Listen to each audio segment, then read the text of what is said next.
കേരളത്തിൽ ആദ്യം പെൻഷൻ പ്രഖ്യാപിച്ചു കൊടുക്കാൻ തുടങ്ങിയത് ഏത് ഗവൺമെന്റ് ആവശ്യമാണ്? ആർ ശങ്കർ ഗവൺമെന്റ് ആണ്. 1980 45 രൂപ 60 വയസ്സ് കഴിയുന്ന കർഷക തൊഴിലാളിക്ക് കെ നായനാർ സർക്കാരിന്റെ കാലത്ത് ആദ്യത്തെ കർഷക തൊഴിലാളി പെൻഷനായിട്ട് അനുവദിക്കുന്നത്. അടിപൊളി.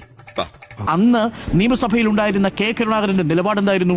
പ്രത്യുൽപാദനപരമല്ല പെൻഷനുകൾ എന്ന നിലപാട് രാഷ്ട്രീയമായി എടുത്ത ഒരേ ഒരു പാർട്ടിയുള്ളൂ, അത് കേരളത്തിൽ കോൺഗ്രസ് എന്ന് പറയുന്ന പാർട്ടിയാണ്. UDF ഗവൺമെന്റ് ഒരു പെൻഷനും കൂട്ടിയിട്ടില്ല എന്ന് ഇതുപോലെ പറഞ്ഞുകൊണ്ടിരിക്കുന്നുണ്ട്. അതിനുശേഷം 82 ആ സർക്കാർ വീണു. പകരം 82 UDF സർക്കാർ അധികാരത്തിൽ വന്നു. 45 രൂപയിൽ നിന്ന് 1 രൂപ കൂട്ടിയോ? 82 മുതൽ 87 വരെയുള്ള UDF സർക്കാരിന്റെ കാലത്ത് 1 രൂപ കൂട്ടിയില്ല.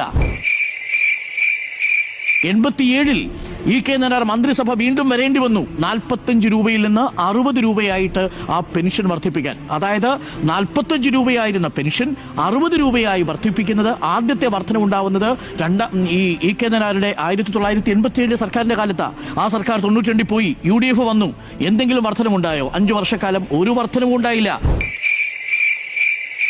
ഒടുവിൽ 96 പെൻഷൻ 60 രൂപയിൽ നിന്ന് 120 രൂപയായിട്ട് വീണ്ടും വർദ്ധിപ്പിക്കുന്നു കെ നായനാർ സർക്കാരിന്റെ കാലത്ത്. മൂന്നാമത്തെ വർധനയും LDF സർക്കാരിന്റെ കാലത്ത് 1996 കോൺഗ്രസിന്റെ ഏതെങ്കിലും സർക്കാർ ഏതെങ്കിലും ഘട്ടത്തിൽ പെൻഷൻ വർദ്ധിപ്പിച്ചു? നാമമാത്രമായിട്ടാണെങ്കിലും 96 വരെ വർദ്ധിപ്പിച്ചില്ല. അതിനുശേഷം 2001 കെ ആന്റണി സർക്കാർ വരുന്നു. അടിമുടി സാമ്പത്തിക ബാധ്യത നമുക്കറിയാമല്ലോ. 91 കെ ആന്റണി സർക്കാർ വരുമ്പോഴാണ് 28 മാസമാണെന്ന് പെൻഷൻ കുടിശ്ശിക ഉണ്ടായിരുന്നത്. കേരളത്തിന്റെ ചരിത്രത്തിൽ ഏറ്റവും കൂടുതൽ കുടിശ്ശിക ഉണ്ടായിരുന്ന കാലം 2001 വന്ന കെ ആന്റണി സർക്കാരിന്റെ കാലമാണ്.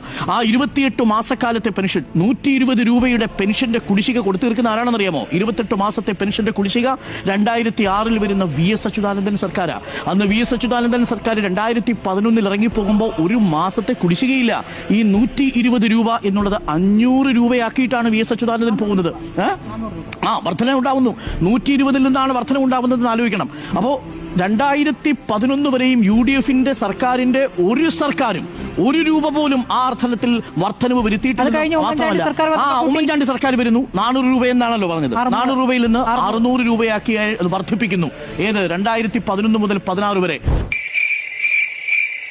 അവിടെയാണ് 3 മാസം മുതൽ ചില പെൻഷനുകൾ 11 മാസം, ചില പെൻഷനുകൾ 18 മാസം എന്നിങ്ങനെ വ്യത്യസ്ത തരത്തിലുള്ള കുടിശ്ശികയായിട്ട് പോകുന്നു. നമ്മുടെ സഭയിൽ ഞാൻ നേരത്തെ വായിച്ചിട്ടുണ്ട് സ്വരാജിന്റെ ചോദ്യത്തിന് തോമസ് ഐസക് നൽകിയ മറുപടി. ആ പെൻഷൻ അവിടെ കൊടുത്തു പോകുന്നു. അപ്പോൾ ഈ കാലങ്ങളിലെല്ലാം അതും 600 രൂപയിൽ നിന്ന് 1000 രൂപയാക്കി, 1000 രൂപയിൽ നിന്ന് 1600 രൂപയാക്കി പെൻഷൻ വർദ്ധിപ്പിക്കുന്ന സാഹചര്യം ഉണ്ടാവുന്നു.